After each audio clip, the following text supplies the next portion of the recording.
I'd be really grateful if someone could explain to me what far right is now, because it looks as if anyone who takes a view that is sort of maybe not left of centre is far right. I've come down today just to offer support to the Jewish community.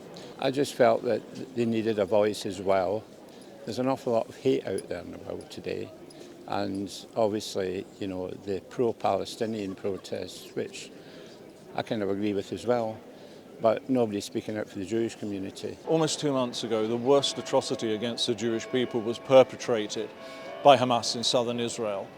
And the reaction to that, even before Israel began its military response, was a massive outbreak in anti-Semitism here and all around the world. And that's been characterized by a number of things. We've seen it over 7 weekends of marches that say they are marches for peace, but at the same time they are calling for jihad and for the intifada to be globalised. In all the years I've lived here, which is all my life, I've never felt uncomfortable like I do now, and that's sad, really sad. That's why I'm here today, because we're gathering together as one people, because Jews all over the world are just one great big family. What are your thoughts on the pro-Palestinian protests that have been taking place every Saturday? I agree with everything. I agree that the children and all the people, the innocent people in Palestine, should not be targeted.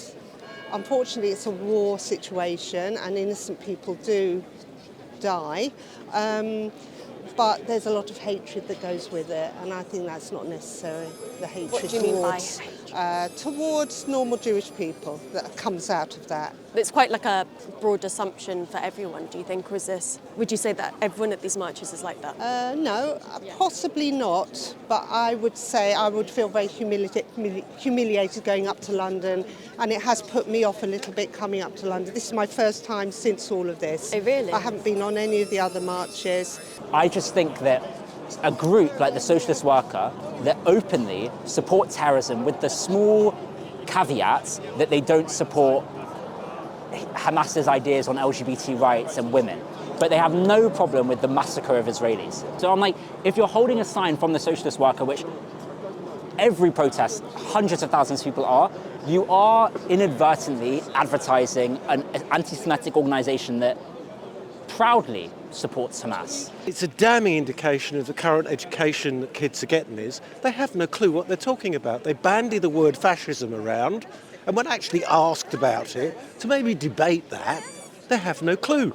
They don't know what fascism is. What examples do you mean by that?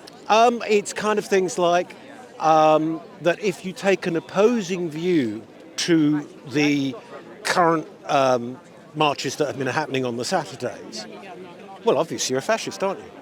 So, look, goodness me, aren't we all fascists? Look at us all here on a fascist gathering. No.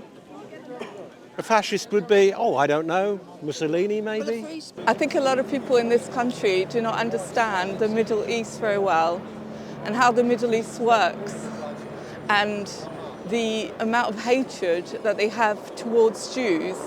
And it's not because of politics, it's because of religion. They dislike Jews because they're non-Muslims. I mean, I've got another sign under that, but I just... Is that okay, just because like the way it says like Arab saying, and it kind of sounds like you're saying like this is what Arabs want, and they want to kill Jews, they want to kill Christians, which isn't true.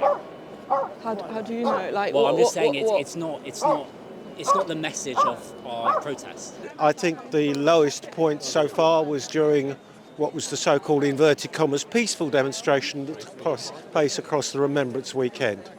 I know that there are groups that are troublemakers. Sadly, there will probably be some here today, no doubt. But it's enough now. There's got to be balance, right?